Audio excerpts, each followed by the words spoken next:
welcome back to my channel doctor आइसकेको छु फेरि पनि नयाँ भिडियो लिएर आज चाहिँ धेरै पछि ब्लग बनाएको छु अनि तेरो केडा इज अन कोरिया कोरियन सिङ्गुहरूको पारामा डुबेर डगलाहरू सकिदिएर एटेन्सन भनेको कोमा हुन्छ रयल रोयलमा हुन्छ कि हु इज रयल रोयल के ब्रान्ड हो नि त राजा हो नि त फ्रम द सेन डाइनेस्टी एउटा पहिलो राजा थियो रुद्रसेन त्यसपछि लास्टमा अन्तिम राजा हुन्छ अमर हुन्छ राहुल सेन द्याट्स इट के प्रजा के छ सेनापति जयको महाराज बडा तीन महाराज बोले बेटा मस्ते नै हाम्रो अर्को फेरि अधिराज हाम्रो मेरो तरबार यत्रै छ जत्रो आकाशको हाइट छ यसले काट्यो एउटा तरबार जस्तो साथी भएपछि मैले कसैलाई देखाउनको लागि भ्लग बनेको उसको एटेन्सन यता छँदै छैन भने त्यो भ्लग बनाएको कुनै औचित्य रहँदैन गाइज होइन त्यही हो आज चाहिँ हाम्रो होली रहेको छ नेपालको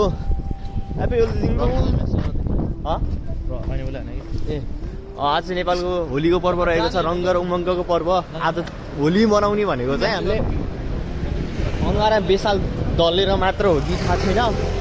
अनि गाइस भर्खर युनिभर्सिटीको क्लास के बिहान बिहान उठ्न सकिरहेको थिएन म होइन दोस्तसँग बोलेको हिजो राति दोस्टले पुरै इमोसनल बनाइदियो रुदा रुदा मेरो सिरानी मात्र होइन मेरा धेरै भावनाका छालहरू पुरै तरङ्गित भए र म आँसु बिना रोएँ सोच्नुहोस् कस्तो हुन्छ होला आँसु बिनाको रुवाई त्यो भोग्न कोरिया आउनुपर्छ है त्यो भोग्न कोरिया आउनुपर्छ फेरि आँसु बिनाको रुवाई भोग्नको लागि कोरिया आउनुपर्छ र यसरी मोबाइल यस्तो छुप्पी छुप्पी चलाउन कानमा राख्नको लागि गर्लफ्रेन्ड हुनुपर्छ